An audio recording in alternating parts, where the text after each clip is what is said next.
Well, hey there, sixth graders. I'm so excited to be here with you. You've been learning a lot about Europe. You've focused a lot on the UK, Germany, and Russia. You've also probably learned that there are 27 countries in the European Union. You've been learning about how these countries had different types of economies, different types of governments, and about the currencies they used. We can see how all these different countries like Portugal, Spain, France, and Germany, places like Poland and Ukraine and Russia, Italy and the UK, all played a huge role in how Europe is functioning today. This is on a large scale, but sometimes we want to zoom in and look at individual countries and just exactly how their culture and their environments were impacted by the different types of governments and how their economies impacted the way that people live in that country. So today, we're going to be learning about one specific country. This country is Romania. You may know a little bit about this country because of all the wonderful and fantastic stories that have been told about Dracula who lived in Transylvania, or about the magical dragons. And while those are all very fun and exciting things, there's so much more to Romania that can help us better understand how different types of economies and different types of governments greatly impact not just the past or the present, but the future. Long before Romania had a government similar to the United States, Romania was controlled by a dual monarchy. This was controlled by one emperor, and it was under the Austro-Hungarian Empire. In the year 1866, Prince Carol I became the leader. Once Romania fully split from Hungary in 1881, it became a kingdom. Romania was very rich in its economy at this time. Prince Carol I cared a lot about Romania. He wanted to make Romania strong.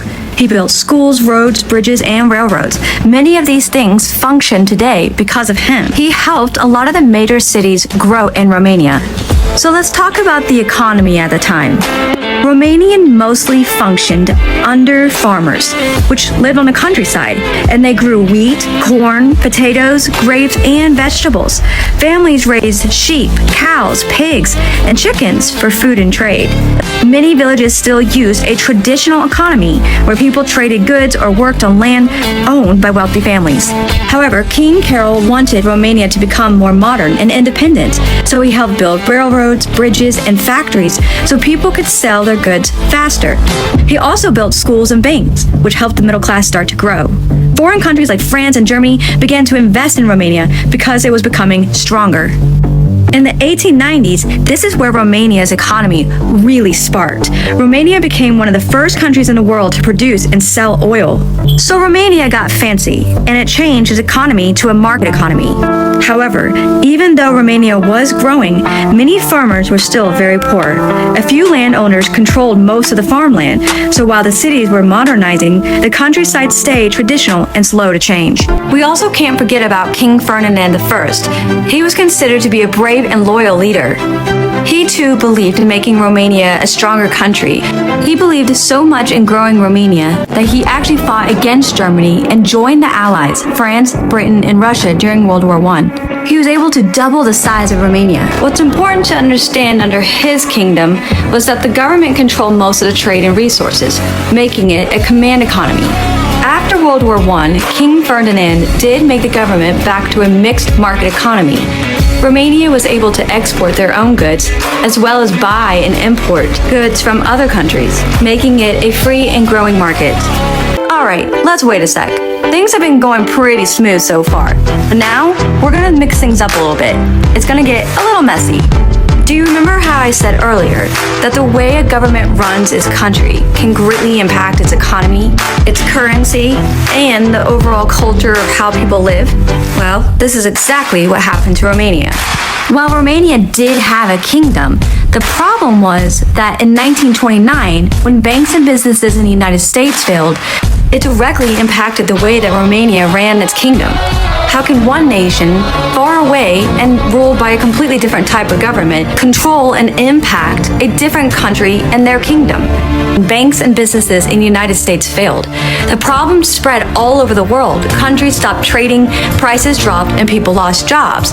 There used to be this saying, when America sneezed, the rest of the world got a cold. Romania depended on selling farm goods and oil to other countries, so when everyone stopped buying, Romania's economy crashed. Its economy went from a market to a controlled. When farmers couldn't sell their crops and prices dropped so low, it cost more to grow food than to sell it. Romania's currency, called the leu, lost value. The government printed more money to pay its bills, but they only made things worse. When inflation got so bad, people actually went back to trading food or goods instead of using cash. The leader at the time was King Carol II. Instead of fixing the economy, he became more controlling. He shut down political parties and made himself a royal dictator in 1938. People were angry and they had no jobs, no food. The chaos made it easier for the military to take over. Sound familiar? Yep, you got it. This is exactly what happened in Germany. When there is chaos and people feel desperate, they make rash decisions. They overlook things happening right in front of them. Countries nearby like Germany and the Soviet Union started taking Romanian land while the king did nothing.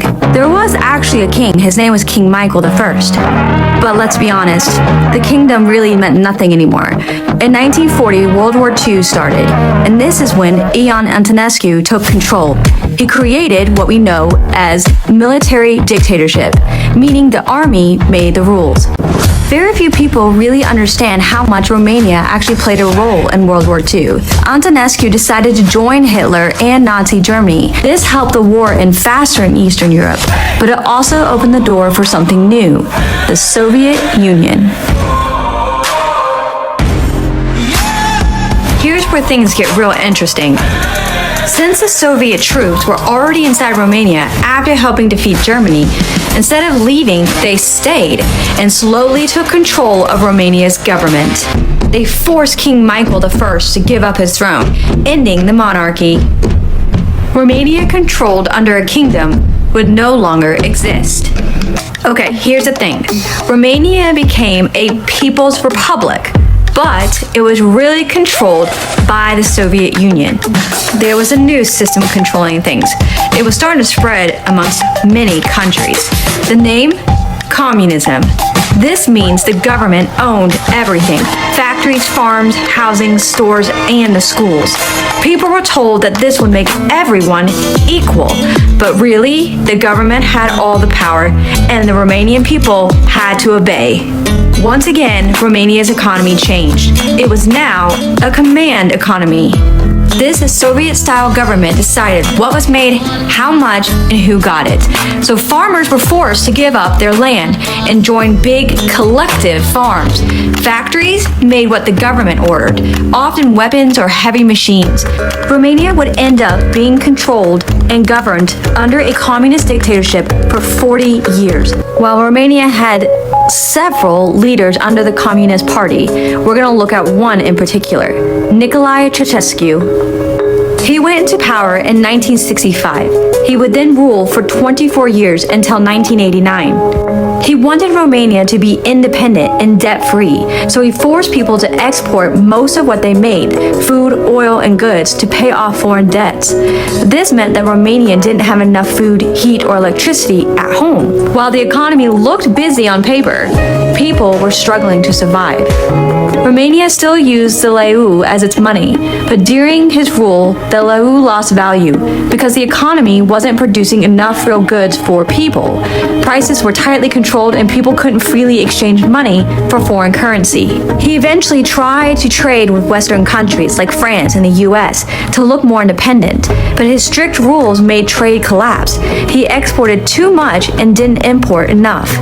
This is partially due to his dream of turning Romania into a super modern factory-filled country, much like England and America did. To pay for all this, he had to borrow money from other nations.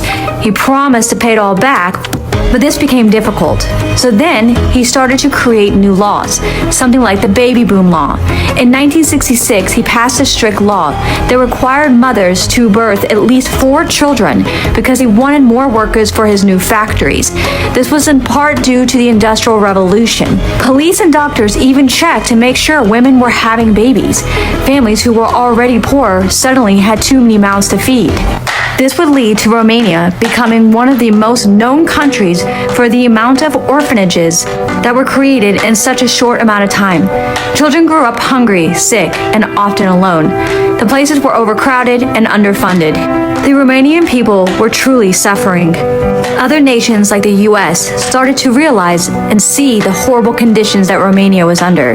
News sources began to report on the horrible conditions that children were living in, and it got America's attention. Along with this, people started to begin protesting in Romania, including the army that joined in 1989. Eventually, Nicolae and his wife were forced out of control. Romania's long communist rule ended. Once the Communist Party dissolved, Romania became a democratic republic, meaning people could vote for their leaders. Newspapers could write the truth again, religion, speech, and travel were no longer controlled, and people felt both hopeful and scared. Freedom was exciting, but the country was poor and damaged. Romania's currency had to go through many changes because of inflation.